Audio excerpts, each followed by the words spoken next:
I never thought a family dinner would be the place where I'd finally snap. But when my sister Sarah looked me up and down with that condescending smirk and loudly announced to everyone at the table that my dress looked like something from a clearance rack at a thrift store, something inside me just broke. What she didn't know was that I was about to reveal a secret I'd kept for 3 years, a secret that would change everything she thought she knew about her perfect life. Let me take you back to where this all started because you need to understand the full picture to really grasp how satisfying this moment was going to be. My sister Sarah is 2 years older than me, and growing up, she was always the golden child. I don't say that with bitterness. It's just a fact. She was prettier, more popular, got better grades without even trying, and somehow everything just seemed to fall into place for her. I was the younger sister, who was just kind of there, existing in her shadow. Our parents loved us both, I know that, but there was always this unspoken understanding that Sarah was destined for greatness, and I was destined for, well, mediocrity, I guess. When we became adults, that dynamic didn't really change. Sarah went to a prestigious university, got a degree in marketing, and landed a high-paying job at a tech company in Seattle. She started dating Evan, this successful attorney who came from money, and they were the picture-perfect couple. Meanwhile, I went to community college, got my associate's degree, and worked my way up in the hospitality industry. I became a hotel manager at a nice property, and honestly, I was proud of myself. I made decent money, had my own apartment, and I was happy. But in Sarah's eyes, and sometimes in my parents' eyes too, I was still just the little sister who didn't quite measure up. 3 years ago, Sarah got engaged to Evan. It was this elaborate proposal on a beach in Maui with a photographer hidden in the bushes and everything. The ring was massive, probably cost more than my car. And immediately, the wedding planning began. Sarah had always dreamed of this fairy tale wedding, and she was determined to make it happen. She wanted the works, a venue at this exclusive vineyard, a designer dress, a 7-tier cake, flowers flown in from Ecuador, a live band, premium open bar, the whole 9 yards. She started planning this wedding that would cost somewhere in the neighborhood of $80,000. Here's where things got complicated. About 2 months into the planning, Sarah and Evan hit a snag.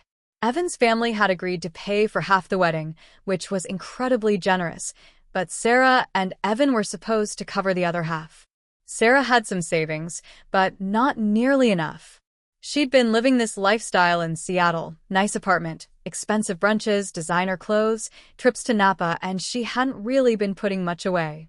Evan had student loans he was still paying off from law school, so his savings weren't where they needed to be either. They were about $35,000 short of what they needed for Sarah's dream wedding. I found out about this problem when Sarah called me one evening, crying. Not the manipulative crying she'd sometimes do to get what she wanted, but real, genuine tears. She was devastated. She told me she'd have to scale back the wedding significantly, maybe have it at a local hotel ballroom instead of the vineyard, cut the guest list in half, skip the live band, use grocery store flowers.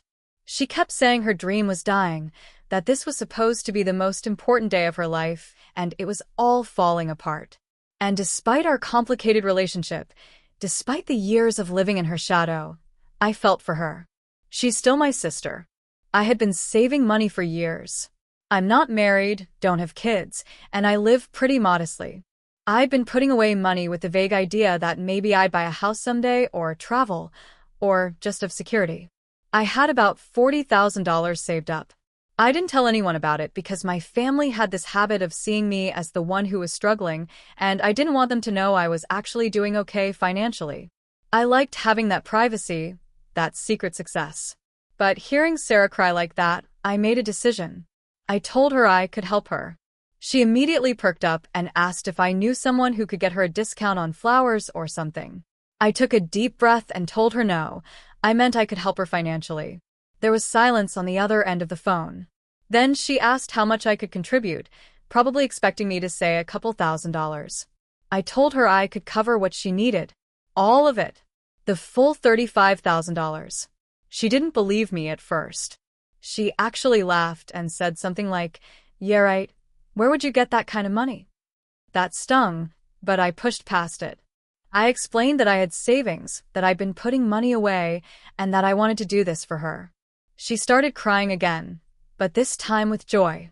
She thanked me over and over, said I was the best sister in the world, said she'd never forget this, that she'd pay me back as soon as she could. But then I told her my one condition. I didn't want anyone to know. Not our parents, not Evan, not any of the wedding guests. I would give her the money, but she had to promise me that she'd never tell anyone where the money came from. She could say she and Evan had taken out a loan, or that they'd gotten a bonus at work, or that they'd dipped into some investment account, whatever she wanted. But nobody could know it was me. She asked why, and I struggled to explain it. Part of it was that I didn't want to be seen as the family bank. I didn't want every future event or emergency to come with an expectation that I'd open my wallet. Part of it was that I treasured my privacy about my finances. But honestly, a bigger part of it was that I wanted to do something genuinely good without any recognition, without changing the family dynamic, without making it weird. I wanted Sarah to have her dream wedding, and I wanted to know I'd made that happen, but I didn't need a medal for it. She agreed, probably because she would have agreed to anything at that point. She promised she'd never tell a soul. I transferred the money to her in installments over the next few weeks. $35,000, gone from my savings account. It hurt to see that number drop, I won't lie. That was years of work, years of being careful with my money, years of skipping vacations and driving an old car, and bringing lunch to work. But I told myself it was worth it. This was for my sister, for her happiness, and that meant something. The wedding was absolutely beautiful. The vineyard was stunning, with rolling hills and sunset views. Sarah's dress was like something out of a magazine. This flowing ivory gown with intricate lace and a cathedral train. The flowers were incredible, these lush arrangements of roses and peonies and eucalyptus everywhere you looked. The band was fantastic, playing everything from Frank Sinatra to current pop hits. The food was gourmet, the wine was top shelf, and that 7-tier cake was a work of art. It was everything Sarah had dreamed of and more. I watched her throughout the day, seeing how happy she was, how she glowed walking down that aisle, how she laughed and danced and soaked in every moment. And I felt good about what I'd done. She deserved this day. At one point during the reception, she came up to me and hugged me tight and whispered, "Thank you," in my ear. I knew she was thanking me for the money, for making this possible. I just hugged her back and told her I loved her. After the wedding, Sarah and Evan went on an amazing honeymoon to Greece for 2 weeks. When they came back, they settled into married life in their nice apartment in Seattle. And then, slowly but surely, things started to change. Sarah started to become more distant. She'd take longer to return my calls. When we did talk, she'd spend most of the time telling me about her life, her job, her friends, her new furniture, her weekend trips to wine country, but she'd barely ask about me. When she did ask, it felt perfunctory, like she was just checking a box. During family gatherings, she'd make these little comments. Nothing outright mean, just small digs that added up over time. She'd comment on my clothes, saying things like, "Oh, that's a cute outfit," very practical, with this tone that made it clear she thought my style was boring. She'd talk about restaurants she and Evan went to, then look at me and say, "But I'm sure you prefer more casual places, right?" When I got a promotion at work, she said, "That's great, good for you," in the same voice you'd use to praise a child for finishing their vegetables. She'd post these elaborate photos on social media of her picture-perfect life, and I noticed she'd rarely tag me in family photos or mention me in her posts, like I didn't quite fit the aesthetic she was going for. The thing about the money never came up again. She never mentioned paying me back, never even acknowledged the loan except for that one whispered thank you at the wedding. And I didn't bring it up because that wasn't the deal. I'd given her that money freely, and I didn't want to be the person who held it over her head. But I also started to realize that maybe she'd conveniently forgotten about it entirely. Maybe in her mind, she'd convinced herself that she and Evan had somehow come up with the money themselves. Our parents didn't notice the shift in Sarah's behavior toward me, or if they did, they didn't say anything. They were just proud of both their daughters, constantly talking about Sarah's success, and then turning to me and saying things like, "And you're doing well too, sweetie," like an afterthought.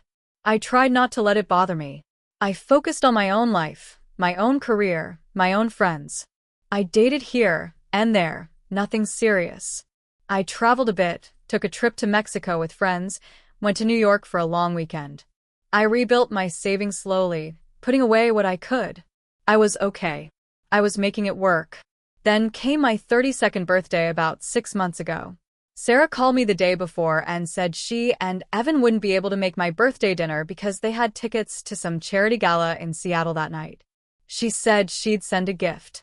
The gift arrived 2 days after my birthday, a generic candle from Target with a card that just said, "Happy birthday, love Sarah and Evan."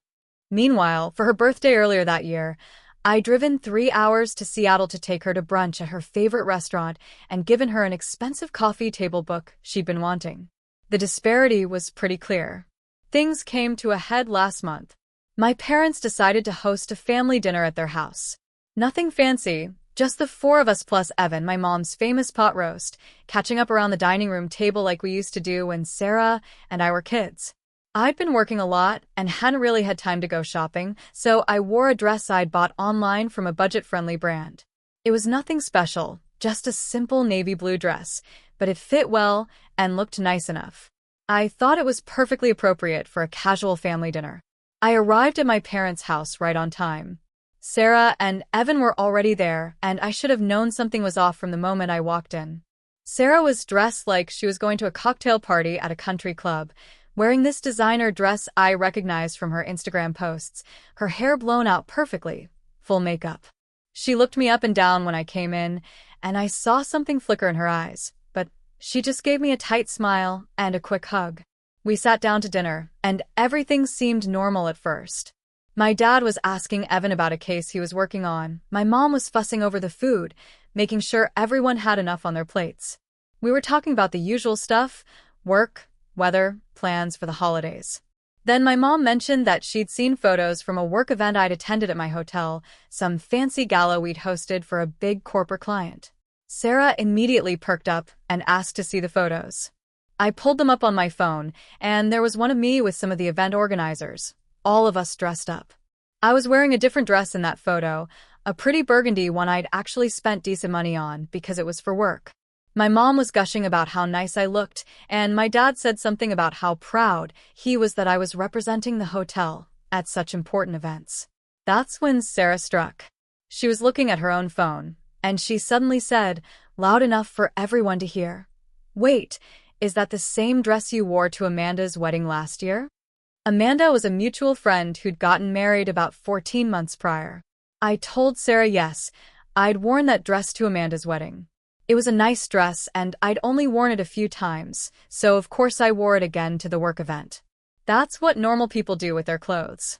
Sarah put down her phone and gave me this look of exaggerated pity. "Oh, honey," she said, and my stomach immediately dropped because I knew that tone.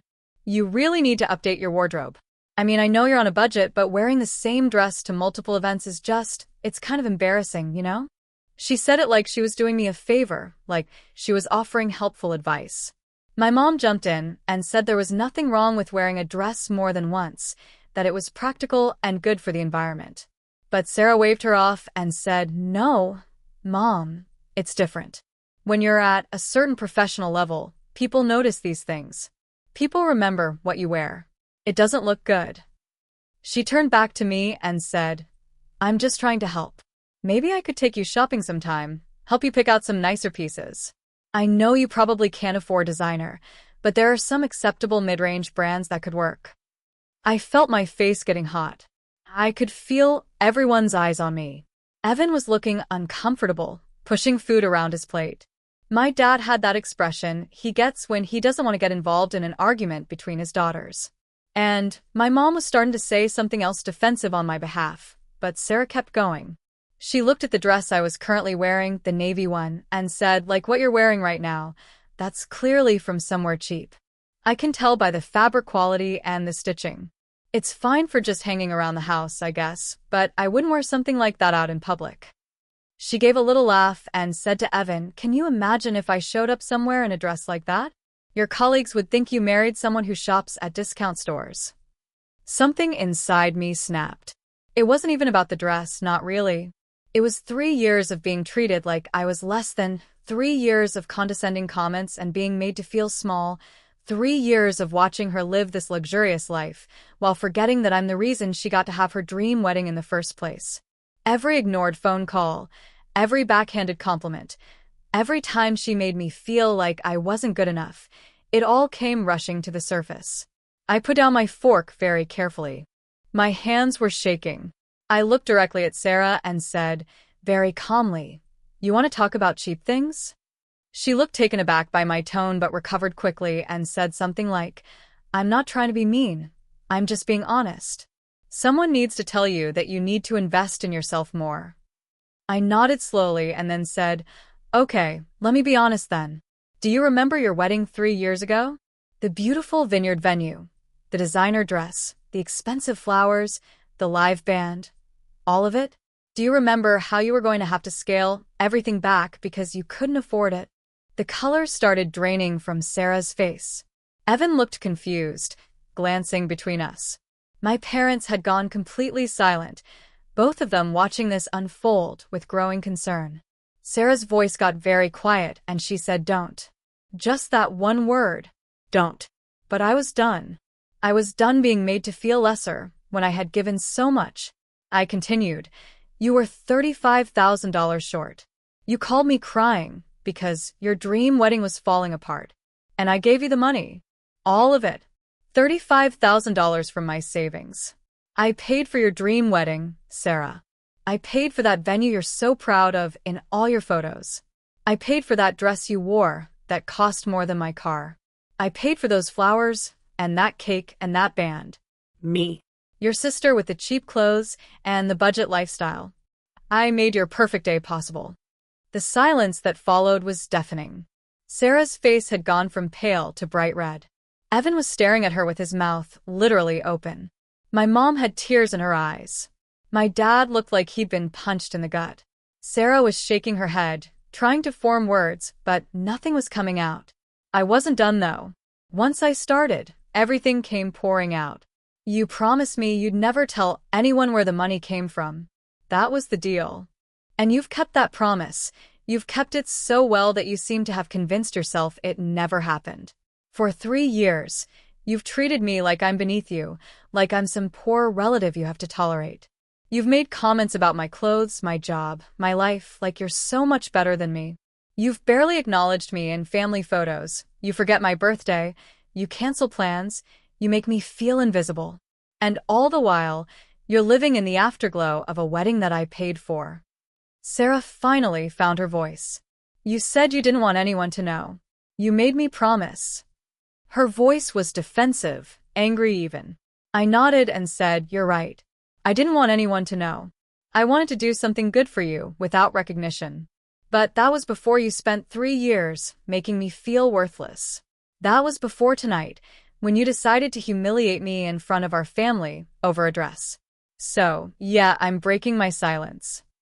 My mom was crying now, asking why I never told them, saying she had no idea. My dad was looking at Sarah with this expression of deep disappointment. Evan had his head in his hands, and Sarah was just sitting there, her perfect facade crumbling, unable to meet anyone's eyes. She tried to defend herself, saying she was just trying to help me, that she didn't mean anything by her comments, that she was going to pay me back eventually. She just hadn't gotten around to it yet. But we all knew that was nonsense. 3 years, and not once had she mentioned paying me back. 3 years, and the way she'd been treating me made it clear she'd either forgotten about the money entirely or had decided it didn't matter. I stood up from the table. I'd lost my appetite anyway. I told my parents I loved them and that I was sorry for ruining dinner, but I wasn't sorry for finally speaking my truth.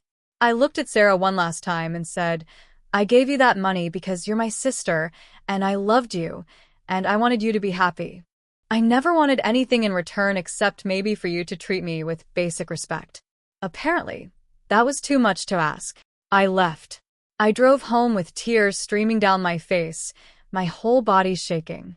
But underneath the hurt and the anger, there was also this feeling of relief. Like a weight I'd been carrying for 3 years had finally been lifted. I'd been silent for so long, taken her treatment of me for so long, and I'd finally stood up for myself. The aftermath was intense. My mom called me that night, crying, saying she was so sorry she hadn't noticed how Sarah was treating me, that she had no idea I'd been the one to fund the wedding. My dad called the next morning, telling me how proud he was of me for helping Sarah, but also how disappointed he was that Sarah had taken my generosity for granted. He said they were going to have a serious conversation with her about gratitude and respect. Evan called me too, which surprised me. He apologized, said he genuinely had no idea where the money had come from, that Sarah had told him they'd gotten a loan that they'd already paid off. He said he was shocked and disappointed, and that he and Sarah were going to have a serious talk about honesty in their marriage. He offered to send me money to start paying back the loan, but I told him that wasn't necessary. The money was given freely, and I didn't want it to become a debt that hung over everyone's heads. I just wanted acknowledgement and respect. That's all I'd ever wanted. Sarah didn't call. For 2 weeks, I heard nothing from her. Then I got a text message. It was long and rambling, starting with defensiveness, then moving to excuses, then finally ending with something that resembled an apology. She said she was sorry for how she'd treated me, that she didn't realize she'd been so hurtful, that she'd gotten caught up in her own life and had lost perspective. She said the money thing was complicated, that she'd convinced herself it wasn't a big deal because I'd given it freely, but she could see now how wrong that thinking was. She said she wanted to make things right. I didn't respond right away. I needed time to process everything, to figure out what I wanted from a relationship with my sister moving forward. I realized that I'd spent so much of my life trying to be supportive, trying to be the good little sister, that I'd let myself be diminished in the process. I'd made myself smaller so she could feel bigger, and that wasn't healthy for either of us. When I finally responded a few days later, I told her that I appreciated the apology, but that words weren't enough. If she wanted to repair our relationship, it would take time and consistent changed behavior.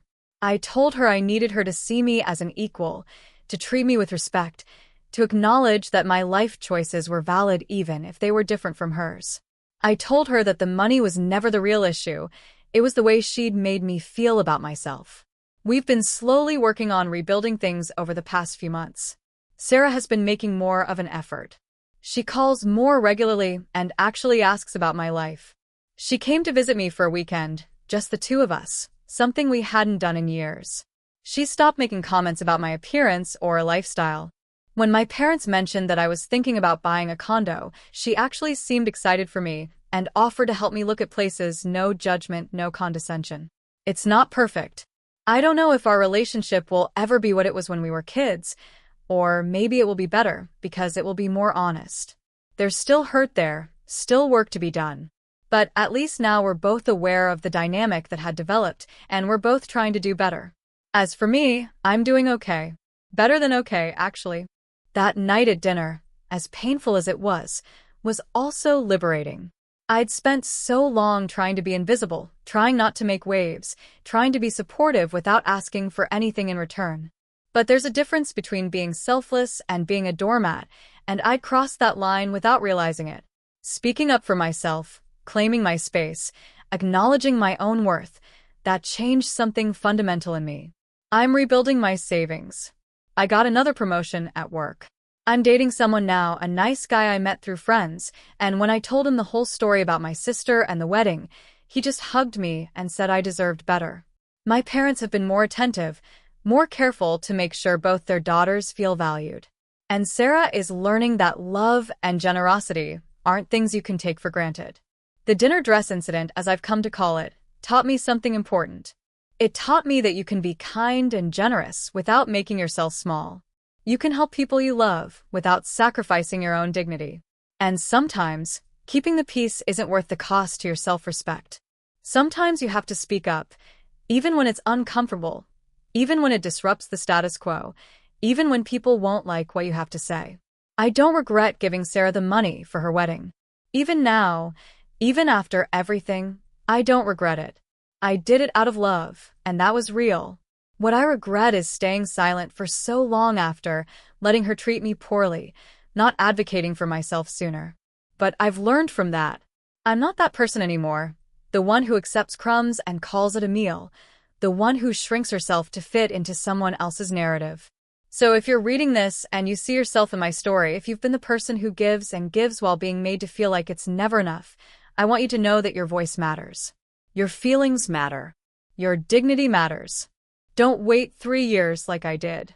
Don't let people who should love you make you feel less than.